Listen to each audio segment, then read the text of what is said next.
오늘은 믿음을 버리고 쉬운 길을 선택하지 말라라는 말씀을 가지고 하나님의 말씀을 나누어 보도록 하겠습니다. 사실 오늘 본문은 17장부터 이어진 이야기의 마지막 부분입니다. 17장에서 오늘 본문인 18장 마지막 절까지는 미가라는 사람, 그리고 레위인, 그리고 단 자손을 중심으로 이야기가 진행되고 있습니다. 그리고 이들은 모두 오늘의 말씀의 제목과 같이 믿음을 버리고 쉬운 길을 선택한 사람들이라 말할 수 있습니다. 그렇다면 이 세 부류의 사람들을 한번 살펴보도록 하겠습니다. 그럼 먼저 미가라는 사람을 살펴보겠습니다. 미가는 어떤 사람입니까? 17장에서 어머니의 돈을 훔쳤다 돌려준 적이 있는 사람입니다. 뿐만 아니라 자신의 유익을 위하여, 자신의 행복을 위하여 제사장에 오신 애복과 우상 숭배를 위한 도구인 드라빔을 만들었습니다. 그리고 이 우상 숭배를 위하여서 나그네의 삶을 살아가던 레위인을 자신의 돈으로 고용하여 제사장직을 하도록 하였습니다. 이러한 모습을 통하여서 미가는 충분히 믿음을 버렸다라는 것을 우리가 알 수 있습니다. 이것을 극명하게 말하는 것이 오늘 본문의 말씀 24절의 말씀입니다. 내가 만든 신들과 제사장을 빼앗아 갔으니, 24절에 이러한 말씀이 나오는데 여기서 내가 만든 신들이라는 것이 중요합니다. 미가는 하나님을 믿은 것이 아니라 자신이 만든 신, 우상을 만들고 섬기고 이를 믿으며 살아왔다는 것을 우리가 알 수 있는 것입니다. 그런데 재밌는 사실은 아시다시피 미가라는 이름은 너무나도 하나님 중심적인 이름입니다. 바로 여호와 같은 분은 이 세상에 없다라는 것이 바로 미가라는 뜻입니다. 그러나 미가는 이러한 하나님이 없다는, 이 세상에 하나님밖에 없다는 것을 믿지 아니하고 자신의 생각대로 살아간 것입니다. 자신의 생각대로 살아간 것이 바로 쉬운 길을 선택한 것입니다. 자신의 생각대로 우상을 만들었고 자신의 생각대로 레인을 자신의 제사장으로 만들었습니다. 그리고 마지막까지 미가는 자신의 생각대로 자신이 빼앗겼던 우상들을 포기하고 집으로 돌아갔습니다. 처음부터 끝까지 미가는 믿음을 버렸을 뿐만 아니라 자신의 생각대로 우상을 만들고 또 자신의 생각대로 단 자손이 너무나도 세 보이자 그것을 포기하고 자신의 생각대로 집으로 돌아왔습니다. 그래서 이러한 미가의 모습, 믿음을 버리고 쉬운 길을 택한 모습, 자신의 생각대로 살아갔던 것의 그 결말이 오늘 26절에 나옵니다. 미가는 처음에는 분명 많은 돈을 가졌던 부자였습니다. 그리고 이 돈을 가지고 우상도 만들고 자신의 돈으로 제사장을 고용하기도 했습니다.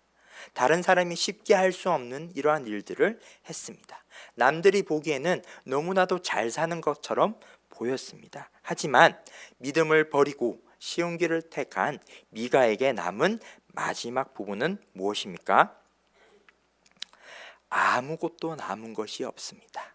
단 자손에게 모든 것을 빼앗기고 자신의 생각으로 할 수 있는 것이 아무것도 없자 그냥 돌아서서 집으로 돌아가는 것이 오늘 미가의 마지막 모습입니다. 이렇게 믿음을 버리고 쉬운 길을 택한 미가의 모습을 이러한 비극적인 삶의 모습으로 우리가 살펴볼 수 있는 것입니다. 그리고 또 다른 인물인 레위인을 한번 살펴보도록 하겠습니다. 이 레위인은 어떤 사람이었습니까? 자신의 유익을 위하여 믿음을 이용하는 사람이었습니다. 자신의 믿음, 자신의 지위를 가지고 돈을 버는 사람이었습니다. 미가가 자신의 집에 제사장이 될 것을 권유하자 레위인은 흔쾌히 응했습니다. 왜요? 미가가 돈을 주었기 때문이죠. 자신에게 필요한 월급을 주었기 때문에 흔쾌히 응했습니다. 그런데 우리가 알다시피 제사장은 원래 어떤 직분, 어떤 사람입니까? 하나님께 속한 사람이 바로 제사장입니다. 그런데 이러한 돈에 따라 자신의 유익에 따라 움직이는 제 레위인의 모습을 봤을 때 레위인은 하나님께 속한 사람이 아니라 돈에 속한 사람, 미가에 속한 사람의 모습을 우리가 살펴볼 수 있는 것이죠. 그렇다면 미가가 이토록 믿음을 버리고 하나님께 속하지 아니하고 미가에 속한 사람, 돈을 따라 자신의 탐욕에 따라 움직이는 사람이 된 이유가 무엇입니까? 바로 레위인의 자신의 욕심 때문일 것입니다. 이는 이미 믿음을 버렸기 때문에 자신의 욕심이 마음속에 가득함을 우리가 살펴볼 수 있는 것입니다. 뿐만 아니라 이 욕심을 레위인은 어떻게 또 발전시켜 나가고 있습니까? 미가라는 사람 앞에서 제사장을 수행하다가 단 자손이 찾아오자, 한 지파가 찾아오자 미가를 바로 버리고 자신의 마음으로 기꺼이 단 자손의 제사장이 되는 것을 볼 수 있습니다. 자기의 유익을 위해서라는 이런 기회주의적인 모습도 우리가 살펴볼 수 있는 것입니다. 이를 통하여서 레위인은 여전히 믿음을 버린 사람이고 계속해서 자신의 유익대로 기회대로 움직이는 쉬운 길을 선택한 사람임을 우리가 알 수 있는 것입니다. 그런데 여기서 또한 레위인의 재미난 모습을 볼 수 있습니다. 이 레위인의 조상이 누구입니까? 바로 오늘 본문 30절에 나오는 것을 통해서 알 수 있습니다. 이 레위인은 모세의 손자였습니다. 게르솜의 아들이었습니다. 너무나도 훌륭한 믿음을 가졌던 할아버지가 이 레위인의 조상이었던 것입니다. 이 레위인의 이름도 또한 요나단이라고 나오고 있는 것을 볼 수 있습니다. 이 요나단인 레위인은 하나님의 속한 사람으로 살지 않았습니다. 할아버지의 그 훌륭한 믿음을 이어받은 것이 아니라 여전히 겉모습은 제사장으로서 그럴듯해 보이는 믿음의 사람처럼 보이지만 속으로는 실상으로는 이미 믿음을 버렸고 자신의 유익에 따라 자신의 생각대로 쉬운 길을 택하면서 살아갔던 모습이 바로 이 레위인 요나단이라는 것입니다. 그리고 역시나 이 요나단 레위인의 비극적인 결말을 우리가 살펴볼 수 있습니다. 바로 30절에 나옵니다. 그 땅 백성이 사로잡히는 날까지 이르렀더라. 미가와 같이 자신의 것은 아무것도 없이 결국에는 남에게 사로잡혀서 살아간다는 것을 30절에서 분명하게 이야기하고 있습니다. 믿음을 버리고 쉬운 길을 택한 이 레위인 역시 결말은 비극적인 결말을 우리가 살펴볼 수 있는 것입니다. 미가와 레위인 모두 다 자신의 생각대로 믿음을 버리고 쉬운 길을 택했지만 이에 대한 결말은 모두 아무것도 남아있지 않는 비극적인 삶의 결론을 볼 수 있는 것입니다. 그렇다면 마지막으로 단 자손에 대해서도 살펴보도록 하겠습니다. 이 단 자손은 야곱의 5번째 아들인 단의 후손입니다. 그리고 여호수아의 가나안 정복 때에 분명히 제비를 뽑아서 하나님으로부터 땅을 분배받았습니다. 이 당시 제비 뽑는다는 것은 하나님이 주권적으로 간섭하셨다라는 것을 보여주는 말이라고 할 수 있습니다. 이렇게 단 자손은 분명히 하나님으로부터 기업을 받고 땅을 물려받았습니다. 하지만 단 자손은 어떻게 되었습니까? 아모리 족속에게 밀려나게 되고 하나님으로부터 받은 그 땅을 지켜내지 못할 뿐만 아니라 그 땅을 떠나서 다른 곳으로 이주하기로 결정합니다. 이 모든 것을 단 자손이 믿음을 가지고 어려운 길을 택한 것이 아니라 지금 삶이 너무 힘드니까 더 좋아 보이는 것으로 자신의 생각대로 옮긴다는 것을 결정한 것이죠. 이렇게 단 자손 또한 믿음을 버리고 쉬운 길을 택했다는 것을 우리가 알 수 있습니다. 그리고 이 단 자손은 자신이 기업을 받았던 땅을 떠나서 어디로 갑니까? 라이스라는 곳에 정착하게 됩니다. 사실 이 라이스는 비어있는 땅이 아닙니다. 평안하게 한가하고 걱정 없이 사는 백성들이 사는 곳이 바로 이 라이스 땅이었습니다. 하지만 이 단 자손은 그들을 어떻게 물리치며 살아갔습니까? 본문 27절 말씀을 통하여서 칼날로 그들을 치며 그 성읍을 불사르되. 단 지파는 하나님의 평안을 잃어버리고 말로는 샬롬 샬롬 평안을 외치며 살아갔지만 실상 그들의 삶 가운데는 평안을 주는 자들이 아니라, 하나님처럼 평안을 주는 자들이 아니라 오히려 평안을 깨버리고 칼로 그들을 무찌르고 성읍을 불사버리는 그런 모습을 우리가 살펴볼 수 있는 것입니다.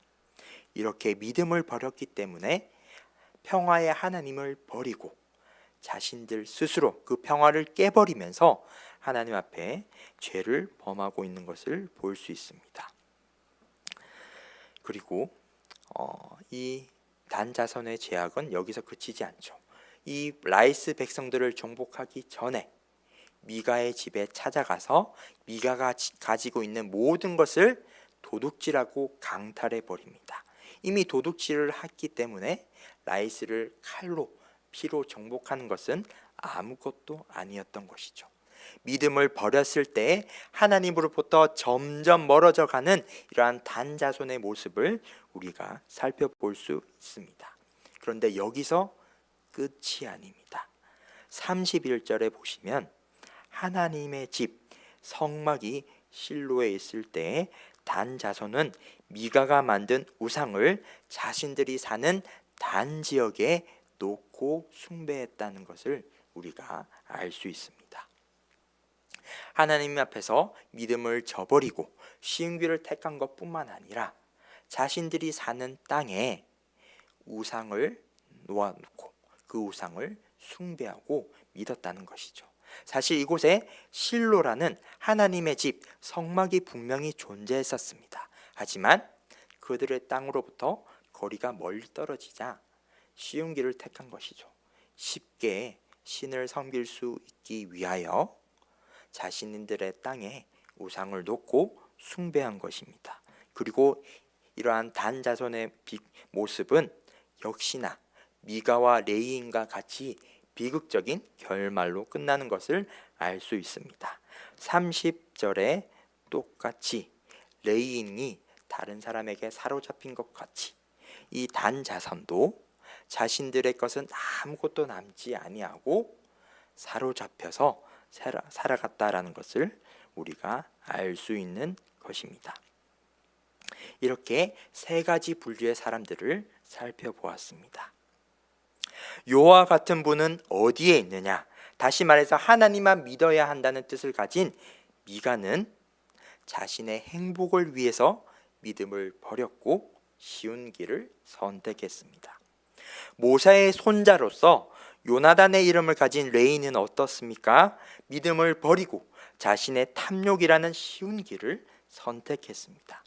단 자손도 마찬가지로 믿음을 버리고 하나님이 주신 기업을 포기하고 도둑질과 살육이라는 쉬운 길을 통하여서 자신들의 땅을 새로이 이주했습니다. 그리고 12지파 중에서 처음으로 단 자손 전체가, 전 공동체가 하나님을 버리고 우상을 숭배했다라는 것을 우리가 살펴볼 수 있는 것입니다. 12지파 중에 최초의 일입니다. 이렇게 이 세 가지의 분류 모두들은 하나님 앞에서 범죄하였습니다. 그리고 특별히 이 단자손 공동체적으로 죄를 저지른 사람들은 어떻게 되느냐? 이 사사기에서 단지파에 대한 설명이 나오고 그 이후에는 역대상에 한 번, 그리고 요한계시록까지 단지파는 단 한 번도 언급되지 않습니다. 성경에서 사실상 지워져 버린 그러한 지파가 단 자손이 되어버린 것이죠. 이처럼 이 세 가지의 분류 모두 다가 하나님을 버렸을 때, 믿음을 버리고 자신의 생각대로, 유익대로, 행복대로, 탐욕대로 이처럼 쉬운 길을 택했을 때의 그 끝은 하나님을 통하여서 비극적인 결말을 맺는다는 것을 우리가 살펴볼 수 있습니다. 분명 이 사람들은 겉으로는 신앙인의 모습을 가지고 있습니다. 이름을 보아서도 알듯이, 그들의 직업을 통해서도 알듯이, 그들이 공동체로서 움직이는 모습을 보듯이 그들은 모두 하나님을 믿는 것처럼 보입니다. 하지만 실상은 그들의 마음속에는 전혀 믿음이 없는 것이죠. 이들을 통하여서 우리가 무엇을 생각해야 합니까? 바로 우리의 신앙의 모습을 스스로 돌아보아야 합니다. 이를 통해서 우리가 무엇을 알아야 됩니까? 내가 죽고 하나님만 살아야 함을 우리가 깨달아야 한다는 것입니다. 나의 생각이 죽어야 하나님을 온전히 믿을 수 있습니다. 나의 욕심을 버려야, 없애버려야 하나님의 뜻에 온전히 순종할 수 있습니다. 나의 모든 탐욕, 나의 모든 경험, 지혜들을 버릴 때 하나님의 뜻에 온전히 순종할 수 있습니다. 그것이 바로 믿음을 붙들고 하나님이 인도하는 길에 기꺼이 나아가는 것입니다.